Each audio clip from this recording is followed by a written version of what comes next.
Hola, bienvenidos y bienvenidas a un nuevo episodio de nuestro programa Sendas de Memoria.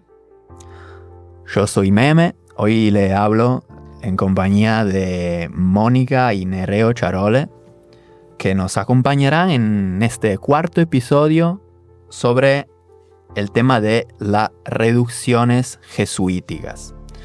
Ya vimos todo lo que tiene que ver con la cosmovisión indígena, las dinámicas colonizadoras de los españoles y bueno, también hubo algo de relaciones, vínculos con toda la movida religiosa que la colonización conllevó. Entonces hoy queremos profundizar un poquito este aspecto. Y yo empezaría directamente así con una lectura que un poquito para mí como puede servir de vínculo entre el tema precedente, anterior de la colonización más general, con esto de las reducciones jesuíticas. Es un testimonio de un jesuita del siglo XVII que dice: ¿qué iban a valer las palabras de los sacerdotes en estos bárbaros, a los que nada habían servido durante casi 2 siglos las armas de toda la provincia para someterlos? O sea, me llamó la atención porque acá ya hay se destaca una dinámica de resistencia y los mismos evangelizadores jesuitas encuentran sus dificultades en evangelizar y acompañar con esa evangelización la colonización. Wow, es complejo, sí. Es complejo porque dice que iban a valer las palabras de los sacerdotes en estos bárbaros. A ver, en lo que uno va tejiendo o también sabiendo de lo que es la historia, de lo que pasó y que en definitiva sigue pasando en realidad. Como que hay una cuestión ahí de si se quiere poner al indígena como que ignorante, como que no valemos nada. Y eso también, si uno va a indagar o a escarbar en tiempos pasados, debió ser más crudo de lo que es ahora. Porque uno cuando aterriza la realidad y uno va viendo la historia de lo que pasó, es como que no cambió nada. Había una frase de una de las cantoras Comlaye en la comunidad. En una de las líneas de sus canciones decía: llegó el blanco y todo cambió.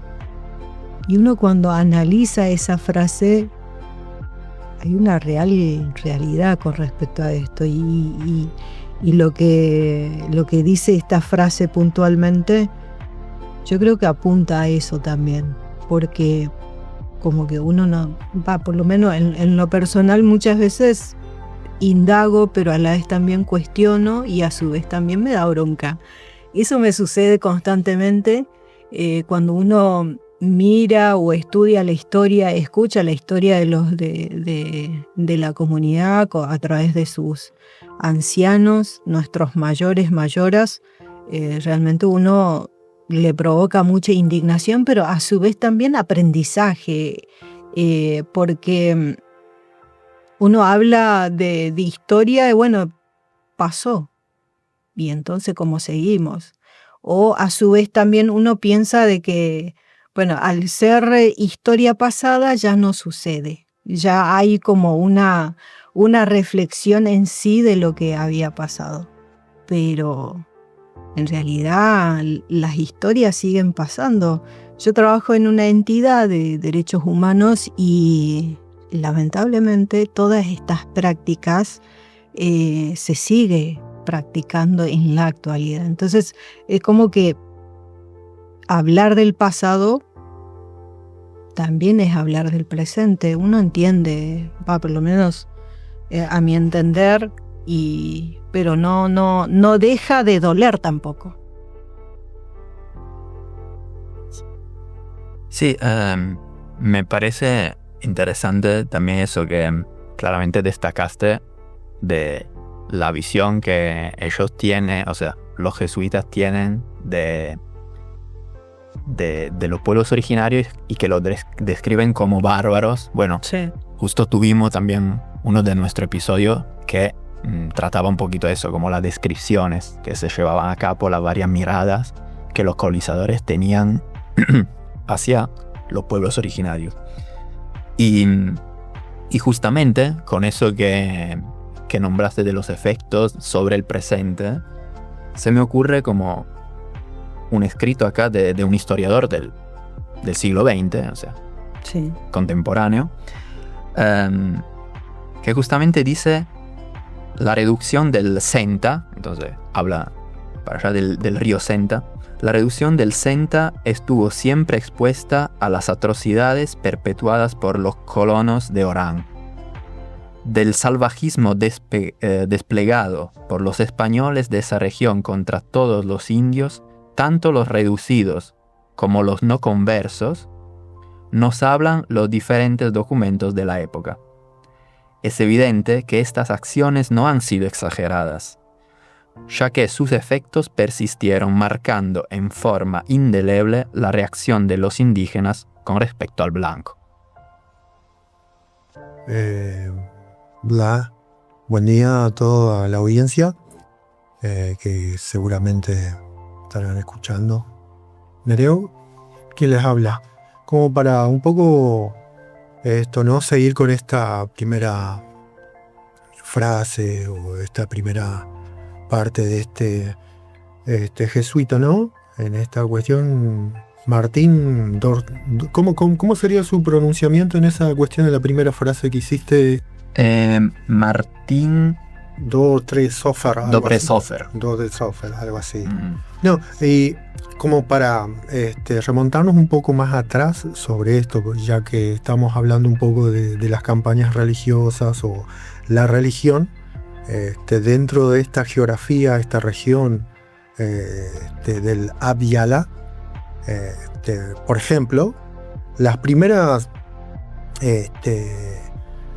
en sí empresa, ¿sí? Porque esto lo de la conquista española, ¿sí? Sobre esta región es prácticamente se denomina como empresas. O sea, antes de que se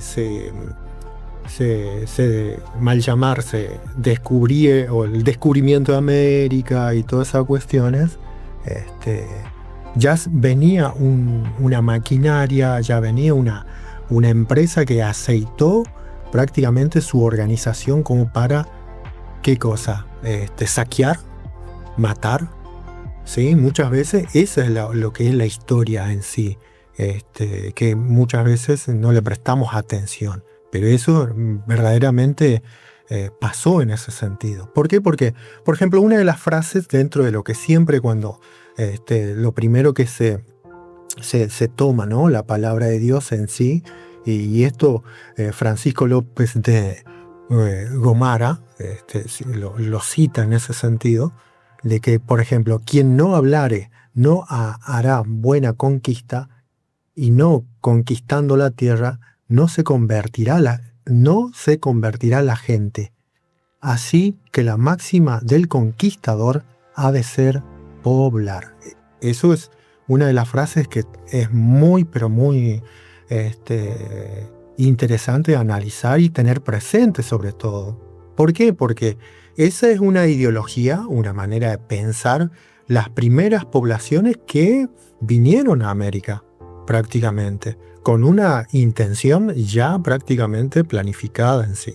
¿Sí? Estudiar, aparte en esta cuestión era militarmente bien organizado en ese sentido sobre esa campaña o esa nueva, podríamos decir, camino del comercio, porque en ese sentido en el siglo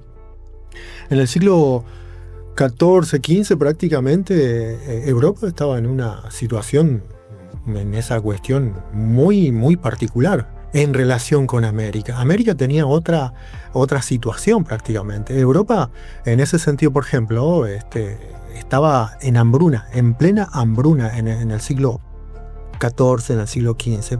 Por eso las monarquías, por ejemplo, todos esos reyes estaban en pleno, digamos, dinamismo por encontrar, ¿sí?, otras tierras en ese sentido.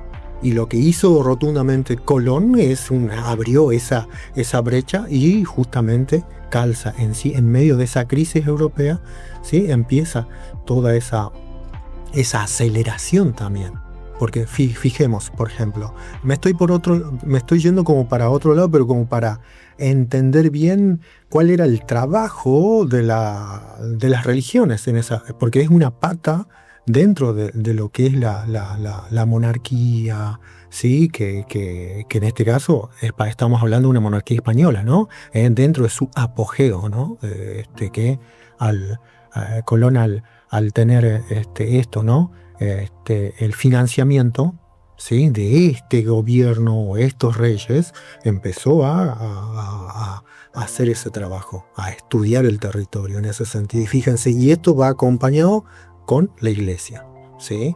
O sea que su iglesia hizo su trabajo también desde ese sentido sobre estas avanzadas sobre estos territorios, ¿sí?, muy particulares, con una economía, con una organización social totalmente diferente a la que conocemos o se conocía en Europa, en ese sentido, ¿se entiende? Entonces es bastante interesante tener en cuenta mucho eso, porque América prácticamente no tenía hambruna, tenía otro sistema de gobiernos totalmente diferente al del mundo occidental, y todas esas caracterizaciones, hasta inclusive, bueno, uno de los asombros que tenían los españoles es todo lo que es el tema de la salud en sí, ¿no? ¿Por qué? Porque hasta lo higiene estaban asombrados rotundamente desde el descubrimiento, o desde que se conoció lo que es la Amazonía, lo que es el pueblo andino y todo lo que es la Mesoamérica en sí.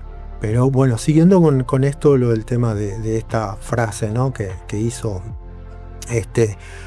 jesuita, prácticamente es como para analizarlo también, ¿no?, porque quedó como que hay una sombra en sí. Martín se asombra mucho sobre las situaciones que tenía, sobre todo particularmente esta región, ¿no?, al resistir esto, ¿no?, toda este pensamiento del mundo occidental sobre estas culturas que tiene el Gran Chaco en sí, ¿no? Y aparte eso, ¿no?, la geografía, la naturaleza que tiene en sí esta región crea una simbiosis con las culturas indígenas totalmente muy particular en ese sentido. Y no fue sencillo, por supuesto. Y como que yo lo tomo esta frase, digo esto, ¿no?, que iban a valer las palabras de los sacerdotes con estos bárbaros. En sí, por ejemplo, bárbaros no es una palabra nueva rotundamente desde el seno del mundo occidental. ¿Por qué? Porque con el surgimiento de los estados en Europa, prácticamente se aniquiló los indoeuropeos también. Europa tenía sus pueblos originarios, y con el desarrollo de los estados, de las monarquías, eso prácticamente aniquiló las diversidades que hubo en esa región también. Y ese mismo modelo político que se estuvo, ¿no?, diseñando para el apogeo de un gobierno ¿no?, monárquico, absoluto, y todas esas cuestiones, se implementa en esta región cuando se empieza a conquistar, ¿no? Y siempre con esta metodología de decir, por ejemplo, lo que pasó en México, estas grandes civilizaciones fueron estratégicas rotundamente, es ir, estudiar el territorio y hacer la avanzada y tomar toda esa conquista, ¿Sí? ¿Por qué? Porque Europa tenía todas las tecnologías que en esa época tenía todas las de ganar, por decirlo así, ¿no? En ese sentido. Y pasó lo mismo, se reprodujo lo mismo con lo que pasó con estos de la Mesoamérica. Pasó lo mismo con el mundo andino.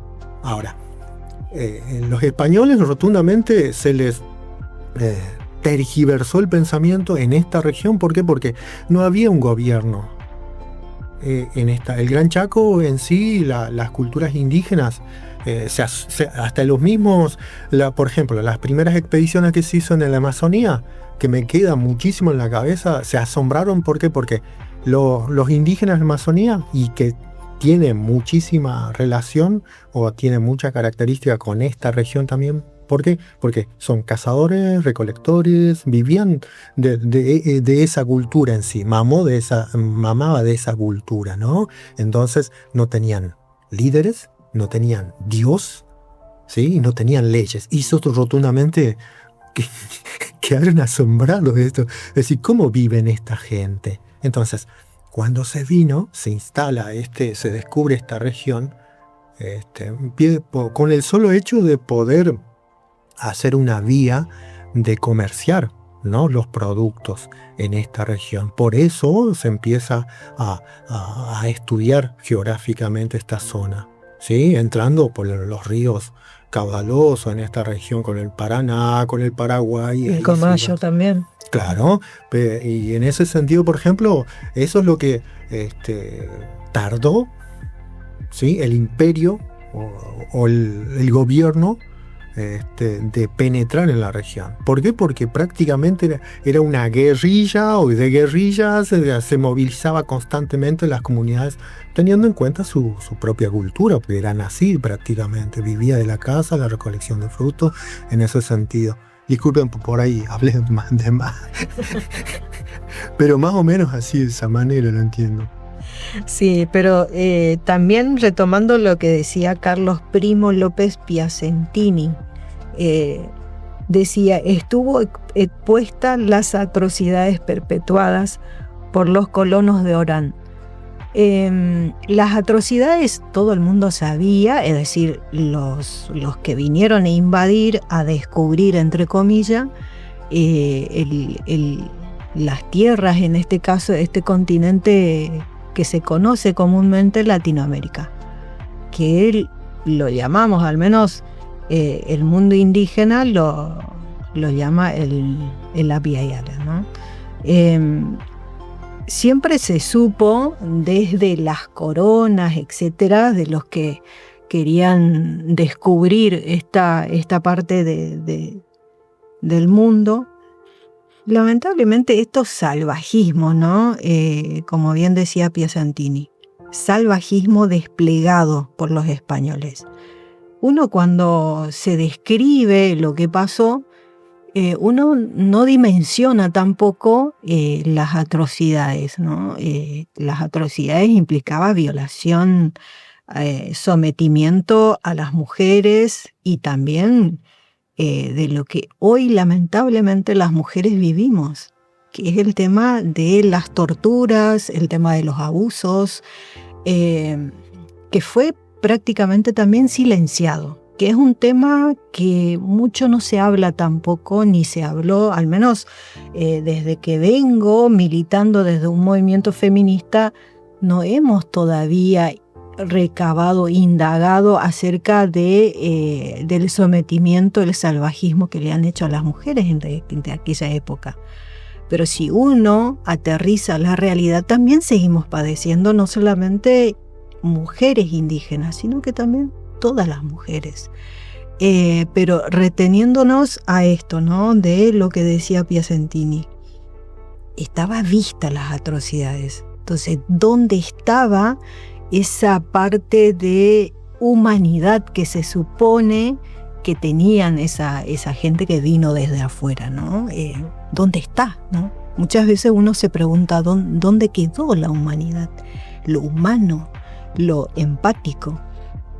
En aquella época, evidentemente, eso prácticamente se obvió, no se interesó, no hubo interés alguno como para poder decir, bueno, lo que estamos haciendo está mal.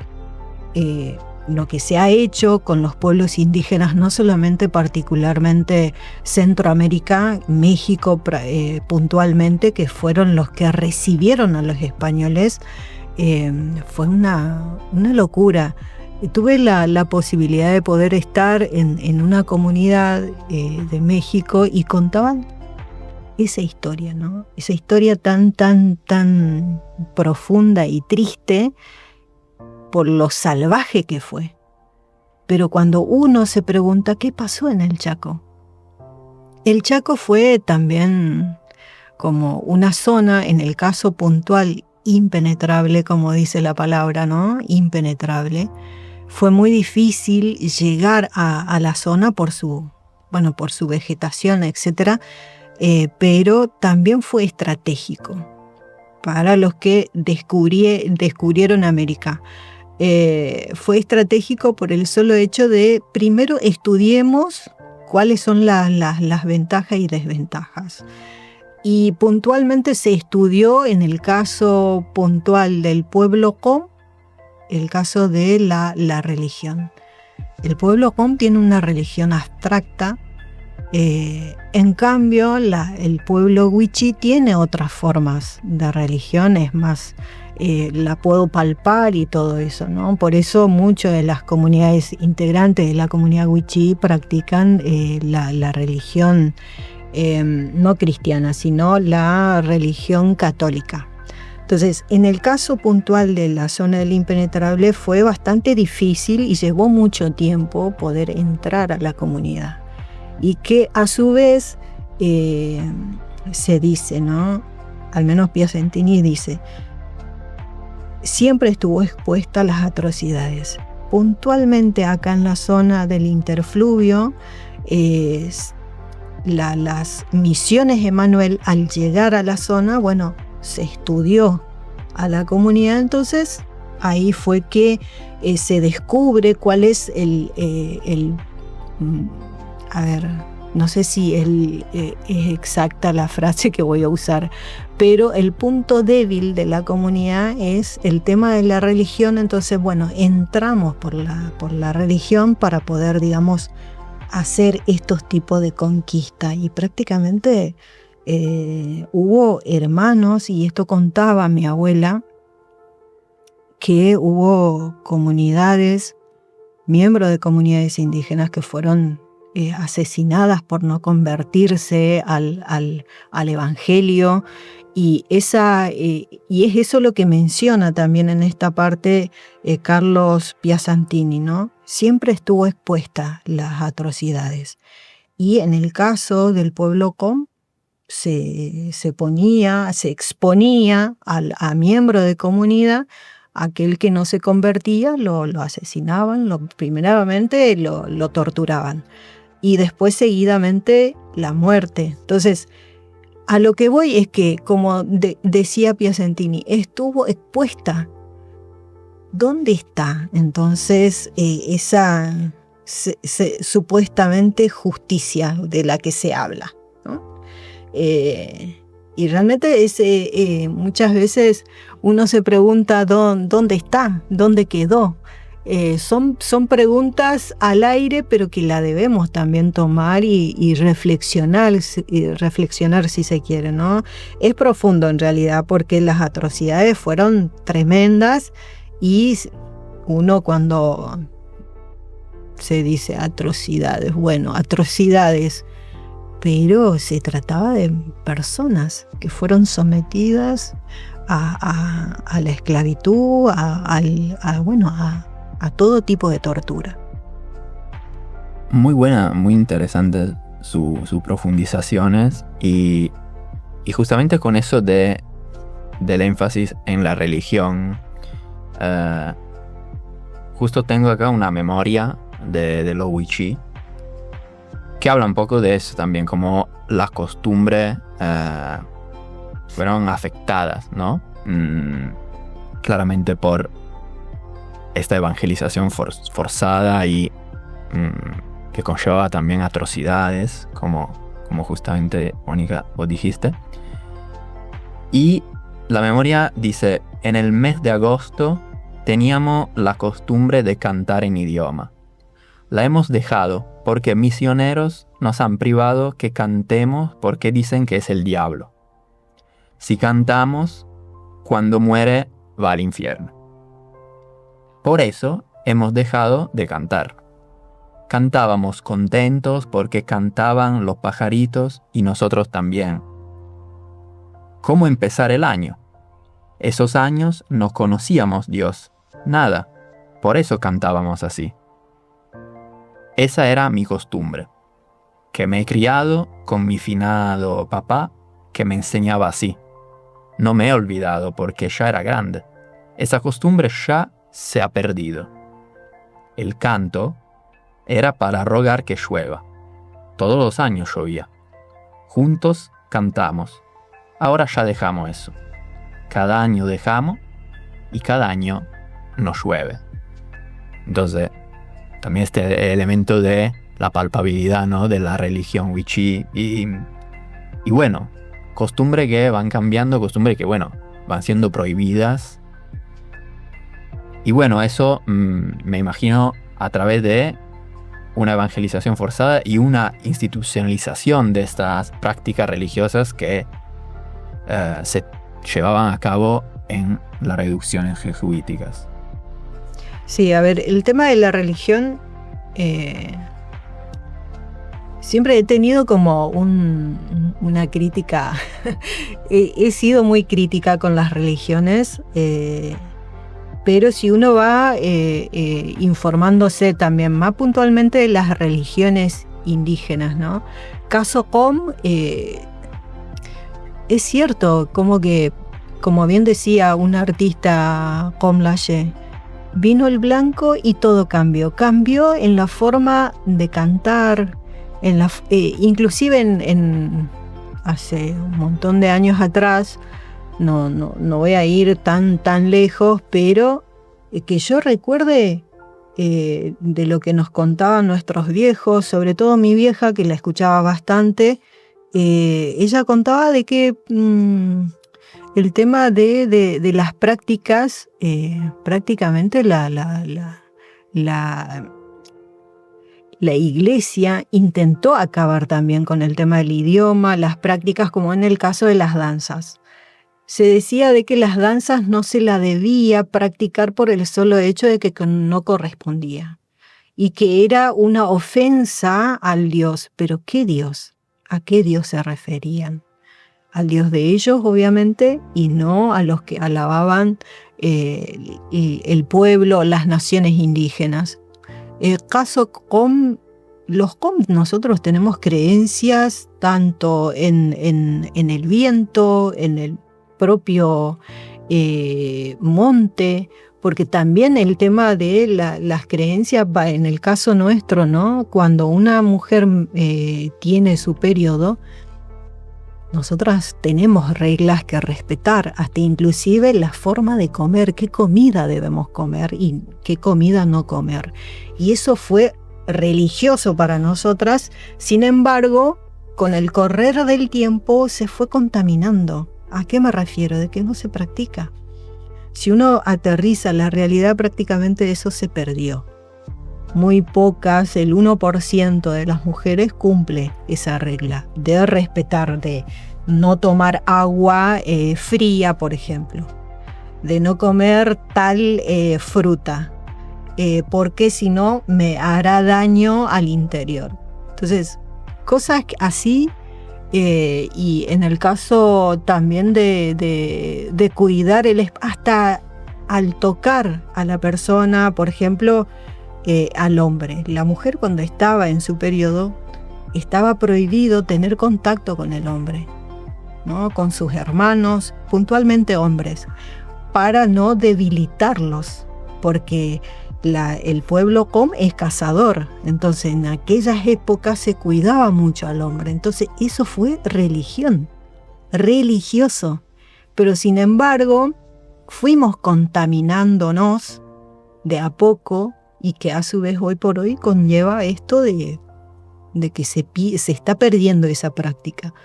Y, o cuando se asoma un pájaro, el cantar de un pájaro o de un búho.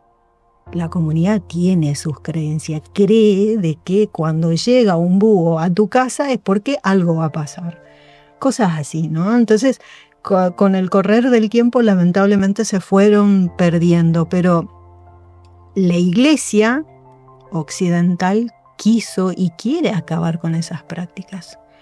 Hoy por hoy celebramos de que las comunidades indígenas hoy por hoy están volviendo de a poco esas prácticas, como en el caso de las danzas, que antes la iglesia prácticamente no permitía, porque era una ofensa. O al Piogonac, por ejemplo. Se le trataba, pues en esta parte del Piogonac es el médico de la comunidad, y se lo trataba como que no correspondía porque no tenía los estudios previos de una universidad, por ejemplo, y a su vez, bueno, lo trataban del diablo, que era parte del diablo. Pero si uno se pregunta quién es el diablo, entonces, si en Piacentini decía, estuvo expuesta a las atrocidades, entonces esas atrocidades que se practicó siglos atrás, ¿eso no es parte del diablo o qué? No sé, me hago esa pregunta. Esto siguiendo con lo que leíste, ¿no, Sebastián? Cuando dice, teníamos la costumbre de cantar en idioma, ¿no?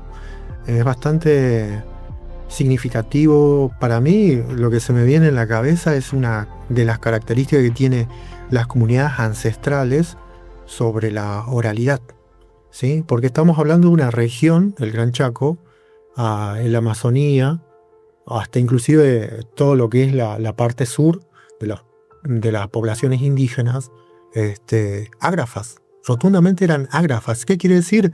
Ágrafas que no teníamos escritura. Nuestros ancestros no se practicaba la escritura, solamente la palabra. Y esto como que me lleva mucho, como dice, qué sé yo, el valor de la palabra. En la actualidad, si nos remontamos en la actualidad, en la contemporaneidad, creo que eso está rotundamente tergiversado, rotundamente fragmentado, como que no tiene tanta significatividad las palabras en sí, ¿sí? En la actualidad. Pero si nos remontamos, por ejemplo, en el pasado, nuestras comunidades prácticamente tenía eso lo particular, la oralidad, ¿sí?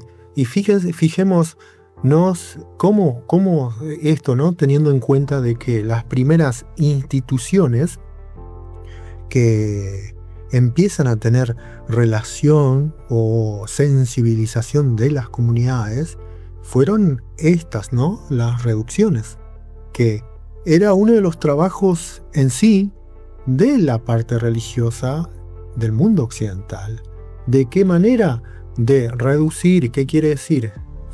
Reducción, ¿sí? Por ejemplo, reducción es algo achicar, ¿no? Por ejemplo, si vamos al análisis de la palabra reducción, achicar, ¿qué otro sinónimo podríamos decir, por ejemplo, de reducción? Por ejemplo, como limitar. Exactamente, poner límites a una cosa, por ejemplo, y decir, ¿y en lengua cómo será, no? Por ejemplo, el tema de reducción. En nuestra lengua, por ejemplo, es tanquigara, en ese sentido, algo que se reduce. Y dentro de las reducciones, como si vayamos a un ejemplo, por ejemplo, lo que pasó en el 2020 con la pandemia, prácticamente quedaron reducidas una familia. Y fijémonos, ¿no? En ese sentido sobre esto, ¿no? De que, ¿qué pasó? Había muchísima gente que quería salir de su cuarto, vivir con la naturaleza. Eso fue lo que demandaba en ese sentido. Fijémonos con las comunidades indígenas en ese sentido, ¿no? Con esas reducciones que se plasma o que se asentaron en toda esta geografía, en toda esta región del Gran Chaco, ¿no? Se empieza a civilizar, se empieza a educar, se empieza con esto, ¿no? Tratando de transformar al mundo indígena con una cosmovisión, con una lengua totalmente diferente. Y estas palabras o estos textos, estos recortes, tienen esta carga, ¿no? De significatividad. Para nosotros, por ejemplo, es eso, ¿no? Eso es lo que me lleva muchísimo en tema en ese sentido. Entonces, siguiendo con las palabras de ¿cómo se llama? Sebastián, en ese sentido, sobre cómo fueron las reducciones hacia ¿no? a la implementación de este sistema, ¿no? En la actualidad. Y eso es lo que me lleva un poco a pensar en ese sentido. Y obvio que, por ejemplo, la justificación que se hizo dentro de estas reducciones es prácticamente desde la religión o desde la institucionalización de la religión, era justamente eso, ¿no? Convertirlos, ¿sí? Convertirlos a que conozcan la palabra de Dios, ¿sí? Y que se tome estos seres, porque también es toda una discusión, Valle y Emma.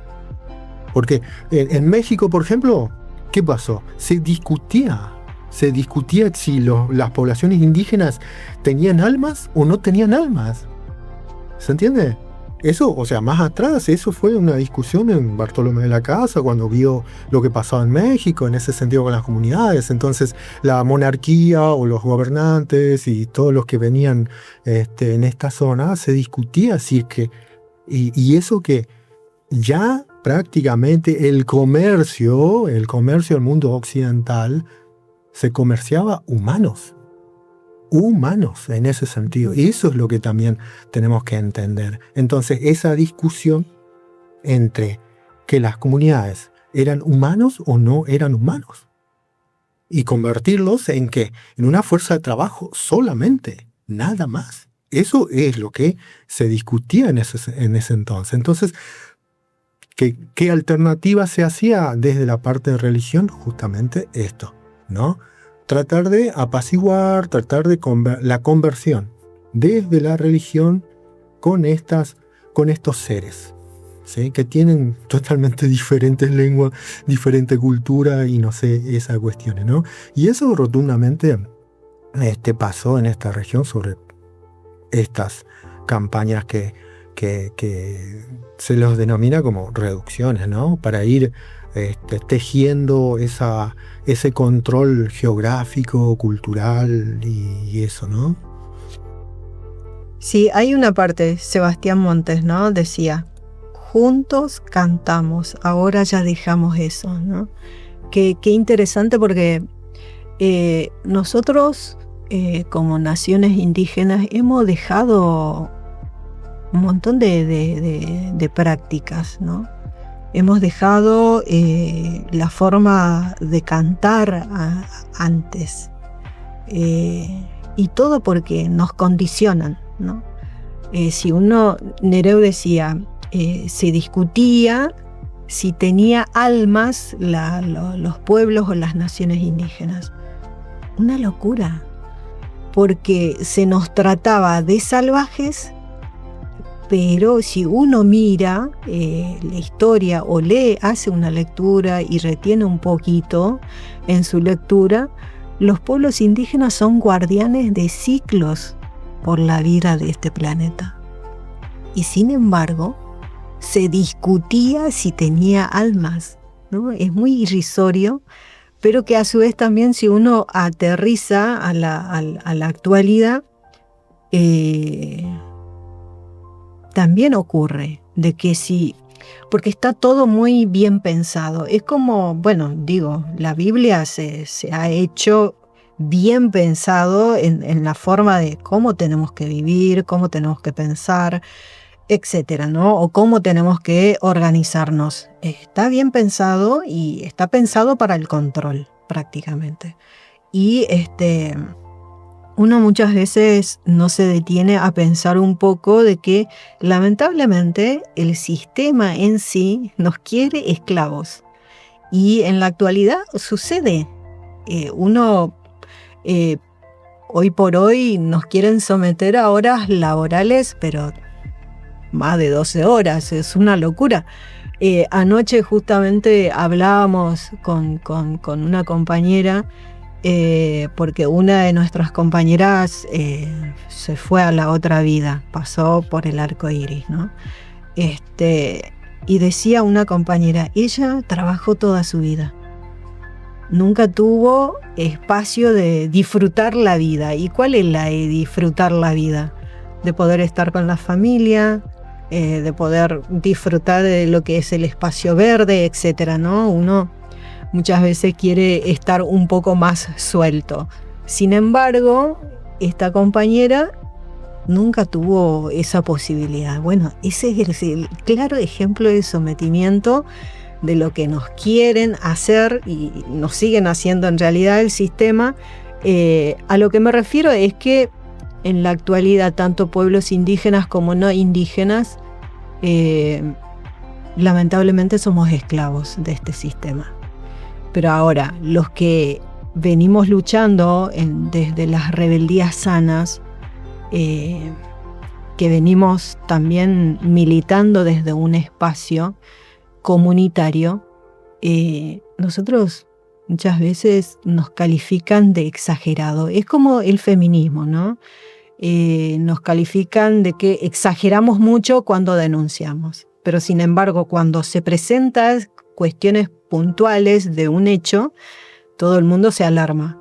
Pero sin embargo cuando uno escucha tanto, no solamente la sociedad en sí, una parte de la sociedad, sino que también las entidades que deberían velar la protección de las mujeres, recién como que se despiertan. Entonces, volviendo a esto, ¿no? De que nos olvidamos de cantar, de caminar juntos, y eso es lo que provocó también el descubrimiento de América, o la llegada del blanco, ¿no? Roxelec, en el caso del pueblo como lo llamamos Roxelec, la gente no indígena, acabó todo. Y hay pocas capsulitas, si se quiere, que están ahí tratando de poder despertarse de nuevo. Me refiero a los cantos, a las prácticas, ¿no? Esas prácticas que antes los pueblos tenían.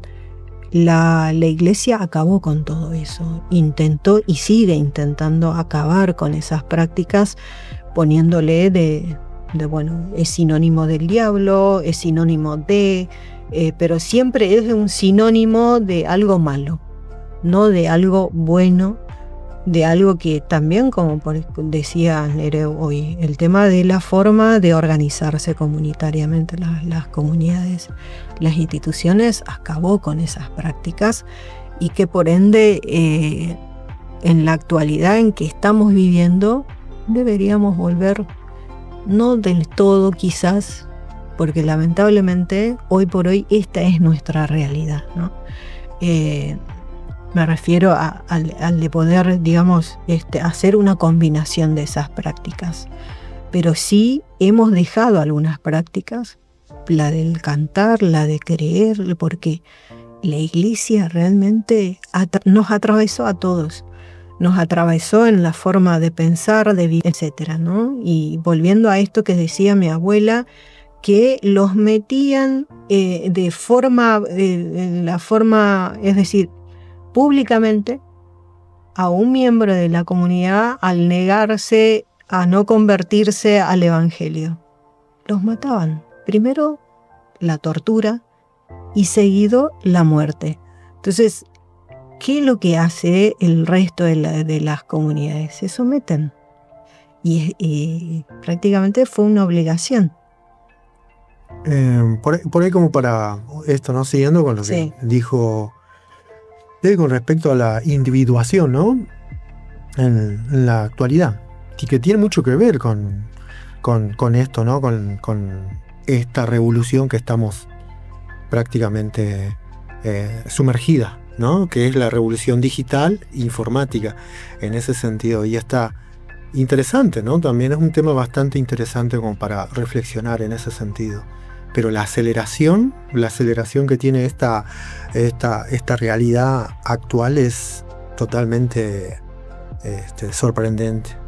¿Por qué? Porque lo que nos lleva prácticamente a vivir desde la pantalla, solamente la pantalla, y fuera del canto de los pájaros, ¿no? No escuchar a los pájaros o escuchar a los pájaros a través del celular. Me parece eso interesante de reflexionar, porque esa es la nueva realidad que estamos inmersos. Sobre todo, no me imagino cómo deben estar esas nuevas generaciones o las generaciones que están creciendo, qué sé yo, hace 5 años atrás, que nacieron y de tener esa experiencia, ¿no? De ser rodeados monitores, pantallas, y de esa realidad se encierra, ¿no? Y creo que está bueno eso, de no escapar y compartir con la audiencia sobre esta mirada, ¿no? Esta otra mirada de la realidad, ¿no? Tan compleja muchas veces. Claro. Y bueno, hablando un poquito en realidad de eso, de la lucha, de la resistencia, y para volver también a retomar que es un poquito un hilo conductor, viene siendo de nuestros episodios, la identificación de los pueblos con estos elementos naturales, que un poquito anche parte de la cosmovisión indígena. Bueno, primero me llamó la atención como esta frase de este líder indígena Tupac Amaru II, que justamente hace énfasis sobre la codicia también de los invasores hacia los recursos naturales. Entonces él decía: lucho porque no quiero que nos roben más la miel de nuestros panales. Y a la vez, ¿qué tal esta lucha, no? Porque los pueblos recuerdan: éramos un enjambre embravecido. Nuestros aguijones se clavan, pero a un costo terrible. Con el aguijón se nos iba a la vida. Era la única manera de proclamar: esta tierra es nuestra. Entonces, hay formas de resistencia de la época, y me parece como hay formas de resistencia también hoy en día. Tal cual. Luchamos, ¿no? Para que no nos roben más de lo que ya se nos robó. Me río porque teniendo en cuenta el que venía haciendo estudios, investigaciones sobre las tierras, lamentablemente es como un deporte, ¿no? Para los gobiernos de turnos, o en aquella época también, obviamente, porque seguido a eso también viene, ¿no? Esa práctica, ¿no? El tema del descubrimiento de América. Puntualmente Chaco, que es una de las provincias, zona impenetrable, fue bastante complejo para aquellos que venían descubriendo América. En el caso, en la época de Perón, por ejemplo, se armó todas unas campañas, ¿no? La más conocida, la campaña del desierto, con los hermanos mapuches. Y también, bueno, en el caso puntual de Chaco está la más conocida, la de Napalpí. Y hoy por hoy hay una etapa de investigación sobre el Zapallar, que fue ocurrida en San Martín, en General San Martín, que es una localidad que si bien está habitada por los Com, pero también en aquella época fue habitada por los hermanos Moscoy. Me refiero al tema esto, ¿no? De que nos roban más la miel de nuestros panales, ¿no? Y en este caso refiero al tema tierra, territorio, ¿no? Caso chaqueño, es eso lo que se practicó y se sigue practicando en realidad, el tema de conquistar los territorios. ¿Y de qué forma se conquistan los territorios? A través de aniquilación, que es eso lo que sucedió en lo que son las campañas, ¿no?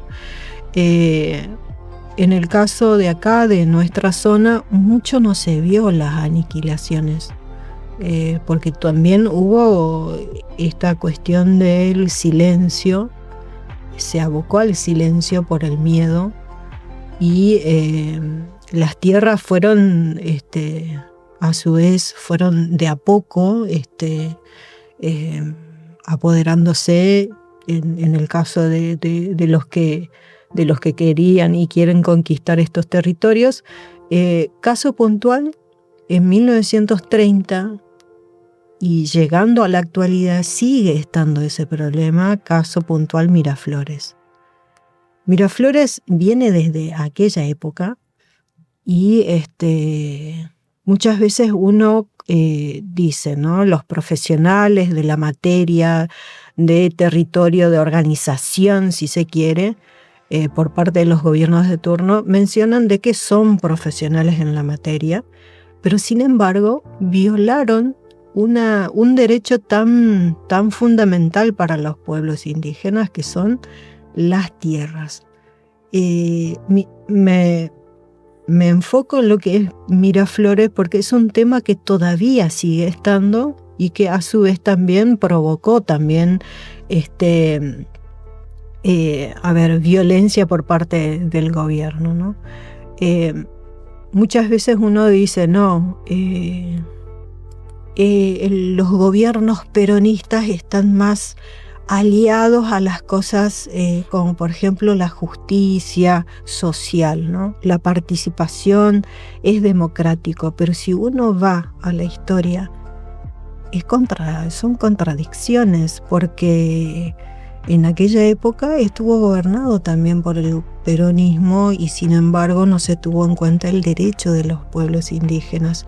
Ni siquiera hubo consulta previa ni nada. Todo lo que es Miraflores, la planta urbana de Miraflores, son tierras comunitarias y no se respetó. Entonces, a lo que refiero es que lo que decía Tupac es que quieren robar más de lo que han robado a los pueblos. Las tierras se sigue vendiendo como pan caliente. En la época del 2000 empezamos a hacer con Cesaiki, Benedetto, don Carlos Benedetto. En aquella época empezamos a hacer un estudio sobre la cuestión de las tierras. Y se vendía por lote a $1.14 en aquella época, por lote. Se vendieron casi la totalidad de las tierras comunitarias y que llevó a que los pueblos indígenas puedan denunciar ante la justicia. Entonces, ¿qué pasó con esas denuncias? No pasó nada.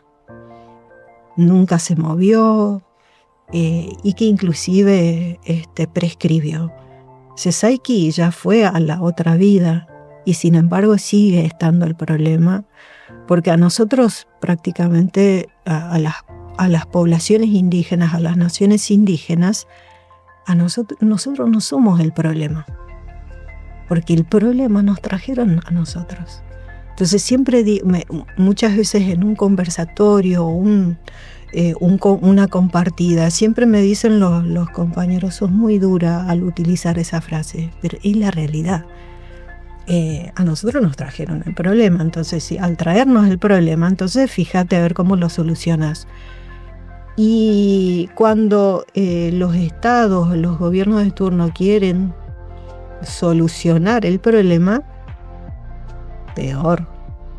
¿De qué manera la solucionan? A través de violencia. ¿Y cuál es esa violencia? ¿A través de quién practica? O sea, puntualmente es a través de la fuerza de seguridad.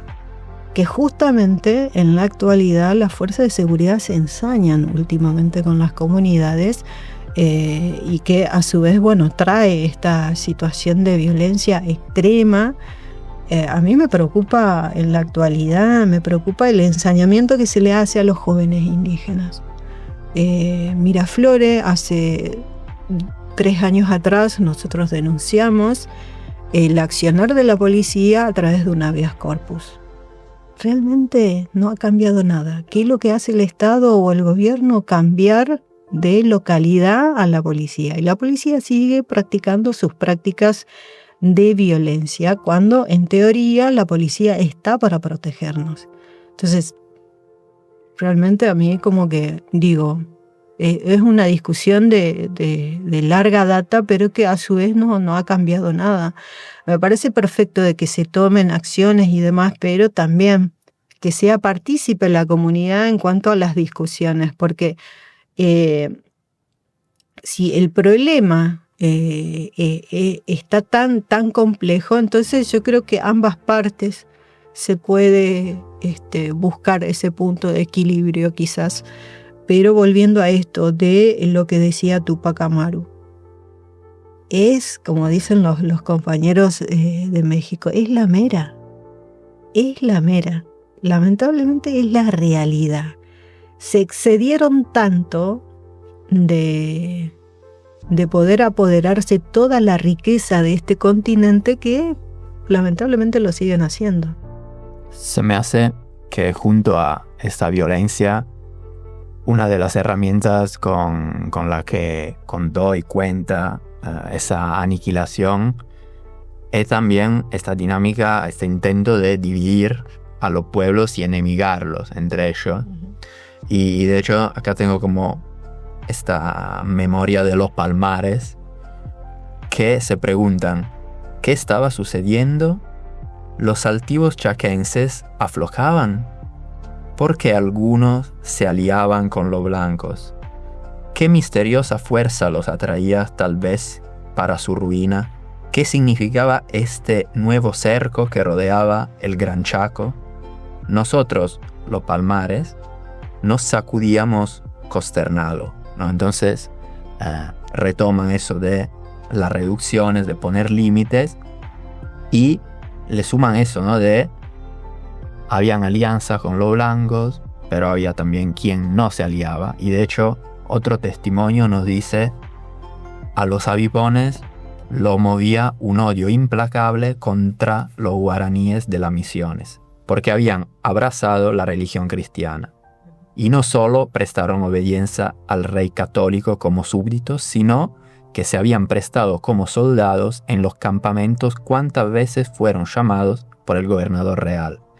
Los bárbaros del Chaco los consideraron sus enemigos porque no se aliaron con ningún otro pueblo por su inquebrantable fe en los españoles. Bueno, este es un testimonio de un misionero jesuita, siempre Martín Dobrizhofer, pero más allá de si es verdad esta inquebrantable fe en los españoles por parte de los guaraníes, más allá de eso, igual destaca una oposición entre los pueblos originarios. Siguiendo con lo que dijiste o que leíste en ese sentido sobre los hermanos guaraníes, por ejemplo, ya que es una de las primeras culturas que, digamos, tuvo la relación o la amabilidad, ¿no? En ese sentido con los españoles, prácticamente. Y otra de las cosas es una de las regiones, o sea, al hablar de cultura guaranítica, estamos hablando de la región litoraleña, en la región del Chaco. Todo lo que es la actualidad, Corrientes, ¿no? Esa parte de Misiones, Entre Ríos y parte de Formosa, algo de Chaco, en ese sentido. Entonces, esa relación que hubo entre la comunidad guaranítica con los españoles, bien lo dice ese texto, ¿no? En ese sentido. ¿Por qué? Porque en muchas de las investigaciones, muchos de los libros de historia, a las comunidades de esta región se las denomina como pueblos guaycurúes. ¿Se entiende? Y guaycurú es una palabra del guaraní. ¿Y qué significa guaraní? Gente rebelde, gente bravía, gente incivilizada, gente, y todo eso sinónimo, ¿no? Que en el cual tiene sus pros y sus contras, por supuesto, ¿no? En ese sentido. O sea, que ya los guaraníes ya describían en ese sentido cómo son los pueblos indígenas en el Gran Chaco, o el corazón del Gran Chaco en ese sentido.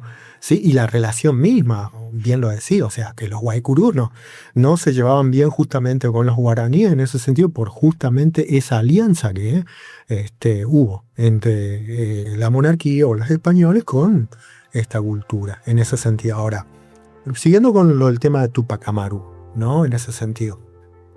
Túpac Amaru, Condorcanqui, por ejemplo, en ese sentido, estamos hablando de una monarquía también. ¿Sí? O sea, era una nobleza, era un noble, ¿sí?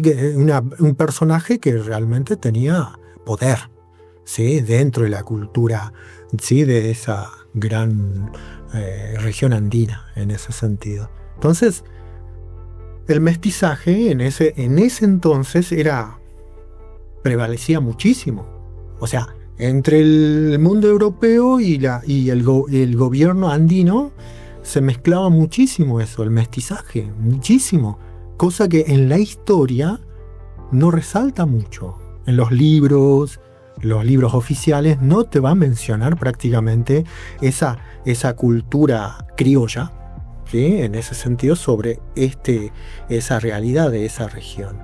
Se habla muy poco, y otra de las cosas es que si hablamos de mestizaje desde las constituciones, busquemos en las constituciones de todo el mundo si es que existe este individuo o este sujeto mestizo, por ejemplo. Esa palabra no existe en ningún lado. Solamente siempre, es decir, cuando se habla de mestizaje, mestizo, siempre se habla de persona que es nexo de otra cultura, de otro negociador, todo ese sinónimo en ese sentido. La cuestión es que, como para conocer un poco, ¿no?, sobre esta historia de Túpac Amaru, reclama, ¿no?, sobre su nobleza en ese sentido, y entonces crea toda esa resistencia, ¿sí?, en esa región andina en el cual proclama a los españoles. Entonces, ¿cómo responde? ¿Sí? La realeza española, lo que se denomina Nuevo Mundo, porque el mundo occidental lo conocía a esta región como algo nuevo, rotundamente nuevo, novedoso, y es el famoso Nuevo Mundo o estados modernos que nos denominan, ¿no?, en la historia en sí. Entonces, por ejemplo, ese acontecimiento prácticamente, cómo muere Túpac Amaru, es una de las cosas muy características de los gobiernos, ¿sí?, de los gobiernos en sí, de qué cosa mostrar, ¿no?, a esta figura de reclamar, ¿sí?, su parte como noble de un pueblo, ¿sí?, que fue sometido, aniquilado, al estar viendo todo el saqueo, reclama. Y cómo responde, ¿no?, a estos gobiernos. Prácticamente lo descuartizaron a esta figura. Y no es que se lo esconden, se lo muestran a todas las comunidades. ¿Para qué cosa? ¿Sí? Esto, si alguien reclama, quiere hacer otra política alternativa, quiere una resistencia sobre este tipo de gobernanza, así les va a pasar. ¿Sí? Eso es lo que prácticamente pasó en esta región, ¿no? Y después en un momento empieza, en este contexto, en el Gran Chaco, hubo muchísima alianza entre los pueblos. Porque prácticamente esto no se practicaba, tenía valor muchísimo, esto lo que decíamos, la palabra. ¿Por qué? Porque prácticamente las comunidades nómades, recolectoras de frutos, cazadora, pesquera, tenía esa cultura. Entonces, estaban conectadas las comunidades. Más allá de tener otra lengua, todas estas cuestiones, lo que se avecinaba o lo que ocurría en los territorios era el saqueo. O sea, era rotundamente la dominación de un gobierno, ¿sí?, con estas características que estaba diciendo. Y prácticamente empieza la resistencia de estos pueblos en esta región. prácticamente. No sé si por ahí... Sí. No, retomando lo que decía Martín, no sé si lo voy a leer bien. Daisofer, puede ser. Dobrisófer, ahí está. Decía, los movía un odio implacable contra los guaraníes de las misiones, porque habían abrazado la religión. Caso puntual, acá, sí, en Chaco, hay una... Siempre se contaba, ¿no?, al interior de las comunidades COM, sobre todo a través de sus referentes o líderes, cuando se hablaba de territorio, esto que decía Martín, por abrazar a la religión cristiana, ¿no? El tema de la toma de los territorios o la conquista de los territorios, una parte del Chaco fue conquistado porque un pueblo traicionó a los otros pueblos. Caso puntual de los COM, hubo una disputa bastante enorme en cuanto al tema del posicionamiento político, porque cada acción es política, ¿no? Y en aquella época los líderes indígenas decían, no, nosotros vamos a hacer la resistencia. Estoy hablando a través del líder que todos conocemos, Meguesoche. Se hizo una resistencia. Pero ¿qué pasó? El pueblo Mocoy decidió traicionar al pueblo Com para que una parte de las tierras sean conquistadas por parte de aquellos que descubrieron esta parte del territorio. Entonces hubo una guerra entre sí de los indígenas, tanto los entre Com y Mocoy, por el tema de la toma de las tierras, porque los mocovíes entregaron una parte de los territorios y que a su vez también conllevó también el tema de la captura de Meguesoche. Nosotros como comunicadores indígenas estuvimos haciendo un seguimiento de la historia de Meguesoche, del cual aparentemente su cuerpo fue llevado a la isla Martín García, ¿no? Pero nos detenemos a esto de la historia, de lo que el tema de los sometimientos, el tema de las alianzas. Se cuenta de que el pueblo Mocoy decidió tener una alianza con aquellos que descubrieron el Chaco, puntualmente el impenetrable. Y hubo una cuestión ahí muy, muy compleja entre los Com y los Mocoy. Pero sí, si uno aterriza también con respecto al tema de la religión, obviamente la cristiana realmente hizo muy bien su trabajo como para entrar a las comunidades indígenas y como bien decía Nereu, daba el ejemplo de Tupac Amaru, que lo descuartizaron y todo. Lo mismo lo hicieron con los pueblos Com, si ellos no se sometían a la religión cristiana. Por eso cuando uno ve o cuando uno camina por las comunidades, muchas de las comunidades indígenas hay iglesias y todas se practican la iglesia cristiana. Pero la iglesia cristiana fue algo nuevo, fue sometido en realidad, fue una obligación de poder practicar esta religión que es más o menos, tiene como un contraste parecido a lo que es la religión Com. Los Com adoraban, el río, decía hoy, el monte que nos da el monte es la farmacia. Es también, el alimento, ¿no? Más allá de disfrutar y todo eso, pero nos da ciertas características que a nosotros nos lleva a lo que es vivir, ¿no? Sin embargo, la religión decía de que no debíamos o no debemos adorar a tal, ¿no? Porque era una figura maligna. Pero uno se pregunta, ¿no? Muchas veces me hago esta pregunta porque sigue habiendo debate con respecto al tema de la religión, porque en lo poco que leí de la Biblia decía, Noé mandó al pájaro para saber si hay tierra firme, ¿no? Por el diluvio y toda la historia.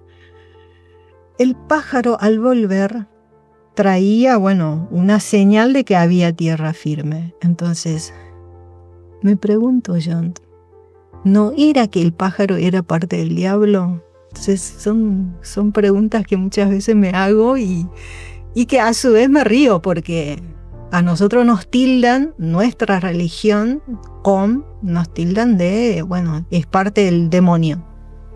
Pero, pero si Noé confió en el pájaro, ya no es el diablo. Entonces son contradicciones. Claro, para mí también está bien como dejarse así con más preguntas que respuestas muchas veces para seguir reflexionando los temas. Y entonces, para ir un poquito también cerrando, yo creo que, estaría bien por un lado como seguir reflexionando en eso, como el objetivo entonces de esas reducciones era el bien de los aborígenes o la tranquilidad de los españoles, ¿no?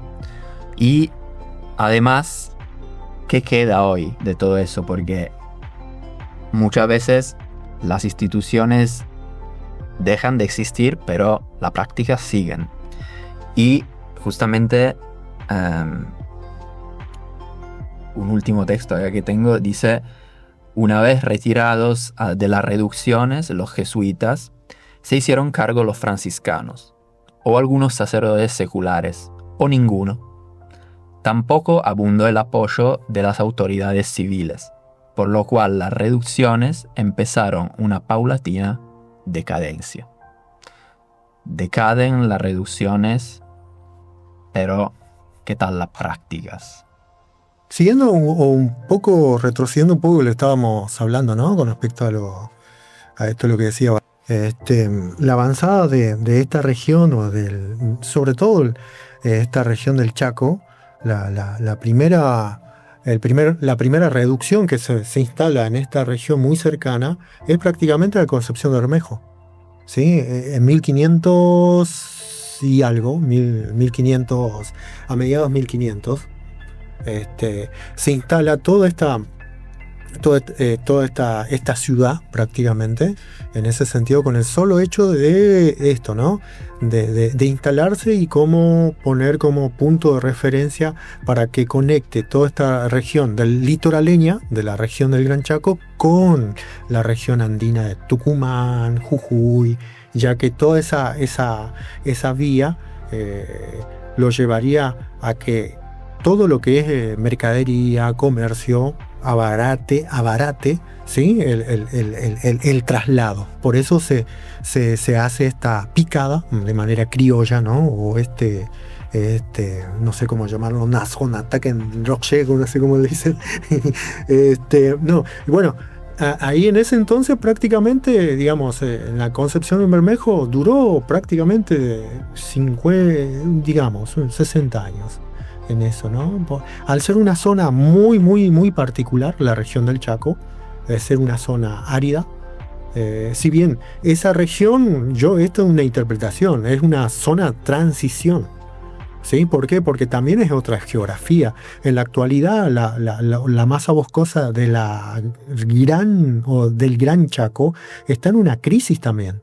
Rotundamente, la segunda masa boscosa que hay en América, pero está en degradación rotundamente, prácticamente. Pero en ese entonces, por ejemplo, en 1500 tenía muchísimas aguadas esta región.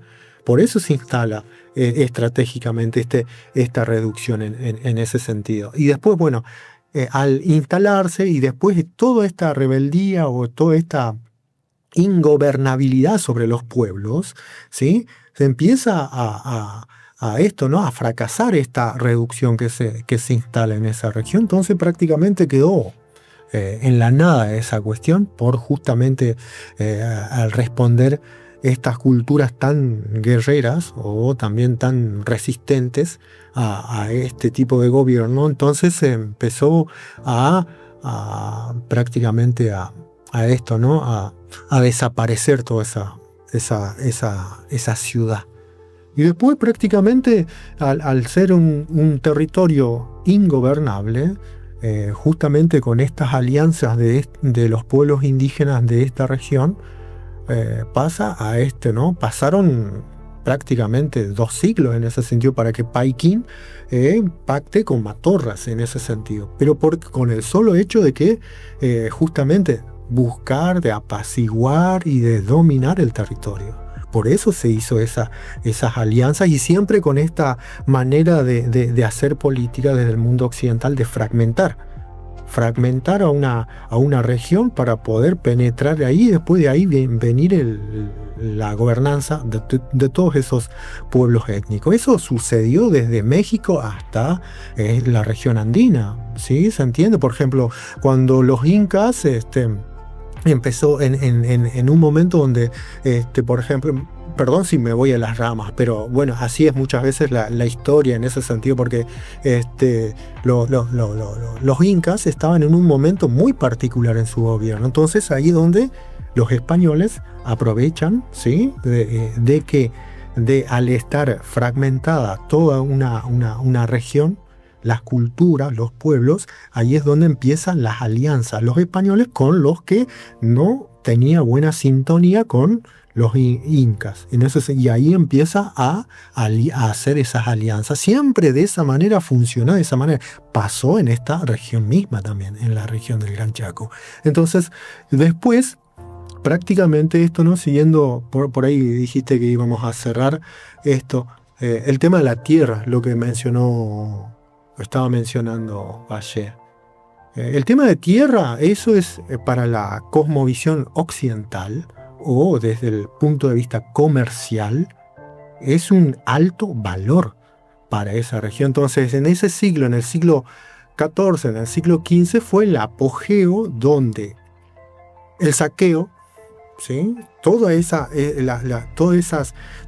región del Abya o la Gran América tenía eso, ¿no? De brindar otro comercio, ¿sí? Brindó de hecho otros nuevos productos de comercio para el mundo occidental. Entonces ahí abre toda una relación en ese sentido sobre las distintas monarquías que existían en esta región de Europa, ¿no?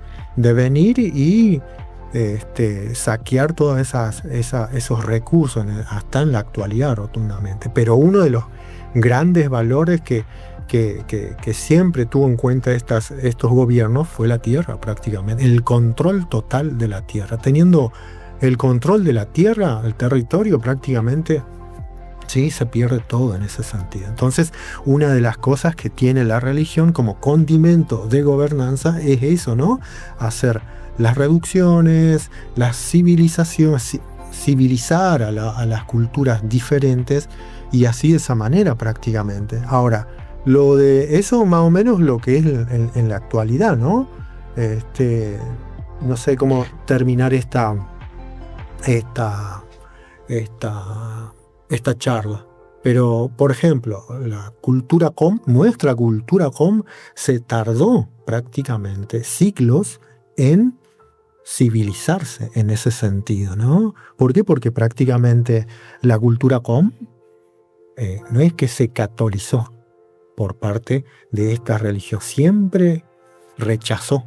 Eso es lo que tenemos que tener en cuenta siempre y tenerlo presente, ¿no? En ese sentido, sobre ese rechazo de esas prácticas, ¿sí? Institucionalizadas prácticamente. Entonces, eso es lo que tienen las poblaciones indígenas. Ahora, prácticamente en el siglo XX se instalan las otras nuevas campañas religiosas en estos territorios, que prácticamente, bueno, es ya la más moderna, por ejemplo, el más protestante de esa línea, ¿no? En ese sentido. Entonces, la cultura com, esa fusión de esas prácticas, ¿sí? Entendió y la tomó de San Pedro de manera muy, muy, muy, no lejanas, sino prácticamente va a ser 100 años de que recién la cultura com se evangeliza prácticamente en la actualidad, ¿no? Y eso es una de las cosas que también es bueno hablar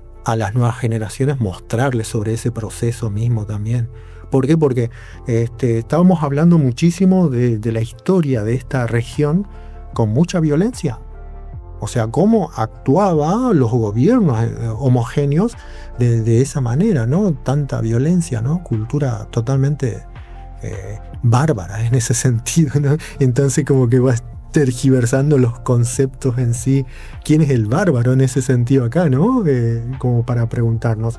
Y esto, lo del tema de las campañas de la cultura Qom, por ejemplo, se tardó muchísimo, ¿no? En evangelizar prácticamente. Y después también, y eso produjo en las comunidades también, dentro de las prácticas religiosas institucionalizadas evangélicas, tiene muchas ramas también, ¿sí? Porque no es que se practica el evangelio de una sola manera en todas las iglesias, no. Es diverso, es muy... Cada iglesia tiene su manera de esto, ¿no? De practicar la palabra de Dios o ejercitar la palabra de Dios de una manera determinada, cosa que es muy diferente a lo que es la iglesia católica, evangélica más tradicional, por decirlo así. Más cuadrada, diría yo, más que tradicional, cuadrada. A ver, volviendo a esto, como bien decías, ¿no? Vamos cerrando con esto, ¿no? Y se hace esta pregunta: ¿para la tranquilidad de los aborígenes o de los españoles? Yo diría la tranquilidad de los españoles, obviamente, porque todo se estudió muy, pero se detenían en cualquier detalle para poder entrar al territorio.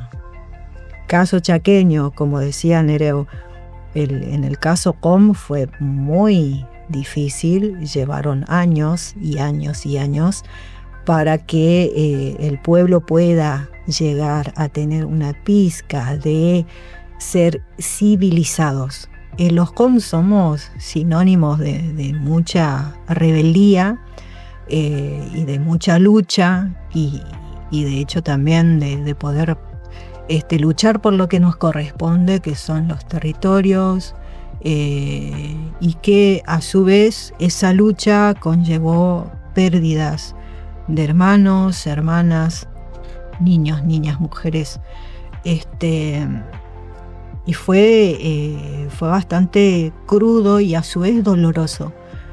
Pero nos quedamos con esto de la fuerza de esos pueblos en rebeldía, ¿no? O de la revolución. Hasta hace poco se habló de la revolución, ¿no? Revolución de Mayo. Pero si uno escarbea la historia, también hubo revolucionarios dentro de los pueblos indígenas. Y a su vez uno aterriza la realidad, uno se pregunta dónde está esa revolución, ¿no?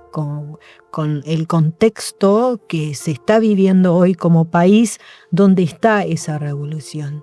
Caso indígena siempre hubo revolución a través de poder seguir resistiendo que las iglesias no nos contamine más de lo que ya nos contaminó, o por la forma de organizarse el sistema en sí, que nos lleva a todos a formarnos de una manera y de pensar de una manera, seguimos resistiendo, ¿no? Lo importante acá es la resistencia, de poder seguir también con estos espacios de mingas de reflexión, como dicen los hermanos guayú del pueblo venezolano, y también los hermanos de Colombia, que toda esa parte de países que también tuvieron y tienen su historia de rebeldía, de revolución, ¿no? La tranquilidad obviamente siempre fue pensado para los Roché, no fue pensado para nosotros, porque si uno vuelve a lo que veníamos hablando desde al inicio de esta conversación, decía en un momento Nereu que se discutía también si teníamos alma o no. Entonces, si uno se pregunta si cuáles son los objetivos, si era la tranquilidad de los indígenas o de los españoles, claramente no hay mucho que discutir, que acá hay una claridad. Es la tranquilidad de los españoles. Seguramente, sí. Y claramente la pregunta quería ser también algo provocatoria, así que claramente quedamos con eso y bueno, vamos a poder también profundizar más lo que es la resistencia contemporánea en el próximo episodio. Así que por hoy, como nos quedamos con esta hermosa profundización que pudimos tener sobre el tema de las reducciones jesuíticas, y por ahí se desprendieron también otros ejes de reflexiones, así que muy bueno eso también. Así que muchas gracias Mónica, muchas gracias Nereo, Ñachek. Kanachek más. Y bueno, para la audiencia que va a estar escuchando este programa o esta grabación, ¿no? Espero serles explicativo, ¿no? Y en ese sentido por ahí me pierdo en las ramas en esas cuestiones, pero sigo también con esto, ¿no? Con este interrogante que dijo lo de la revolución, lo que pasó en 1810 o de 1810 en adelante. No es una revolución. Yo digo que no es una revolución. Es un traspaso nada más, porque el término revolución es algo que no cambia rotundamente, en cambio político, cambio sistema, y lo que pasó en esta región sobre la revolución que se habla, ¿no? La Revolución de Mayo, eso lo dejo como algo picante, que no fue una revolución. Claro, revolución para alguien y bueno, continuación de la misma dinámica para otros. Muy interesante eso también. Gracias y un agradecimiento también para al operador Gonzalo Pérez de Ulate, como siempre, por el apoyo técnico en el sonido y en la grabación. Un saludo y hasta el próximo episodio. Chao.